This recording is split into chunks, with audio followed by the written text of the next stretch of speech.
So, you're new to Forza Horizon 5, or are at least thinking about jumping into its world of high-octane open-world driving.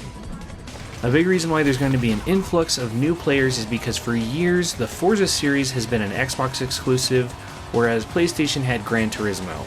They were basically yin and yang. With the recent announcement that Xbox exclusives are making their way over to PlayStation, there's no better time to check out this incredible racing game, especially if you like cars and car accessories. Whether you're thinking about buying it or if you're new to the game, this video is for you. The Forza series started out as a game very similar to Gran Turismo, where the game was more about competing in different circuit races all over the world.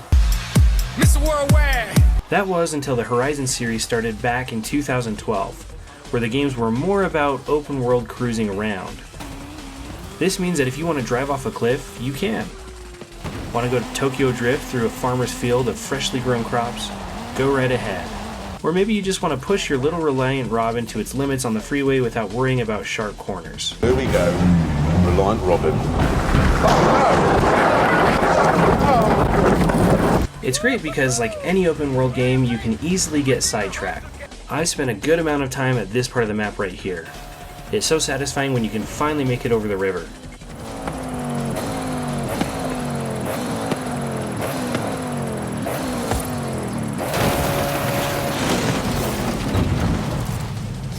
On the map you can fast travel. It's a bit of a chore to get everything squared away to where you can travel to different locations, but like the Spider-Man games, it's a lot more fun just heading on over there without fast traveling. Forza Horizon 5 basically takes place in a condensed version of Mexico. It's definitely the biggest map in the series, and it's where you'll drive by beautiful beaches, vast sand dunes. Grandma took a little spill at the sand dunes today. Broke her coccyx. What? Some tropical rainforests and volcanoes. Honestly, I think this location is my favorite out of all the other Forza games. One thing to note is that this game kinda has a story, but it doesn't really have a set linear story, like you would get in a game like Need for Speed, which is kind of the norm for racing games, but instead it gives you the freedom to create your own adventures throughout Mexico. While you won't have the same level of customization as a racing simulator where you can tweak everything Down to the last minute details. Forza Horizon 5 certainly is not bare bones. You can adjust things like the difficulty of your races, the driving line visibility, and whether you prefer an automatic or manual. If you're new to the series or racing games in general, it's best to start with the driving line turned on as well as the driving assists, and as you get better you can turn these driving aids off little by little. The game gives you more rewards as you get better at driving without the aids, which includes making the switch from automatic to manual. A staple in the Forza games is the ability to rewind.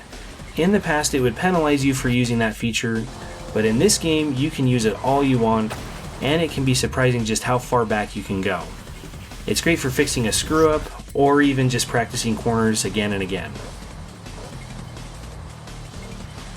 Kinda like you're driving a DeLorean time machine. Drifting as you're in the open world is a great way to rack up points, which will allow for you to purchase upgrades for your car. You'll want to make sure that you have the traction control turned off, and skill chains include things like drifting, airtime, J-turns, and wrecking unbreakable objects. Tying them together like a Tony Hawk combo is the best way to earn points. Different camera angles will change how the driving experience feels, so it's good to experiment with them to see what you're most comfortable with. The map will show you what roads you haven't explored yet and reward you as you explore more and more. Surprise, surprise, but the biggest reason why you'll want more reward credits is because it will allow for you to buy more cars. If you go with the standard version, you'll still have access to a lot of cars and certainly enough to complete in the missions. The premium pack will run you $50 and it'll have some nice little cars. While we're talking about add-ons, there's also other DLC packs that you can get that will add on to what's already a big map. This Hot Wheels add-on kind of feels out of place compared to the others, but I really love it. Like I said, the base version already has a lot of content. You can even use paint jobs from other players like these. There's always room for family. I don't know if you can tell, but there's a car here, right in the middle. Although the game is open world, there are plenty of races that are just like the original Forza games, where there are circuit races, there's also sprint races, And if you like to explore, you can do that too. You can even do stunts. Because there's so much variety, you're going to need to build up your collection so that it can look like Jay Leno's garage.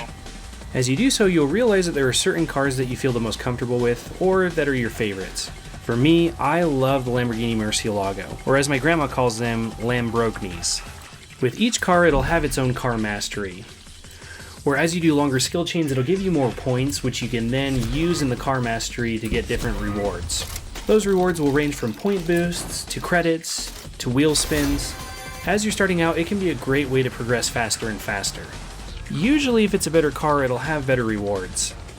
With that being said, if you buy a car on the secondary market, if the prior owner has already cashed out on all the mastery tiles, then you're kinda out of luck. Now when you're doing these events, it's important to keep in mind the class of your car. It can be overwhelming at first to try to upgrade your car, but there are community tuning settings and parts that you can use. For those of you that are PlayStation 5 players, you might not be able to get your hands on the Halo Warthog right away, but hey, you can't have it all, right? But you should be able to buy it on the secondary market. On the bright side, there are barn finds where these are rare cars hidden in rough shape throughout the open world that you can restore and add to your garage. When you're looking for these barn finds, if you use the drone, it can be very helpful.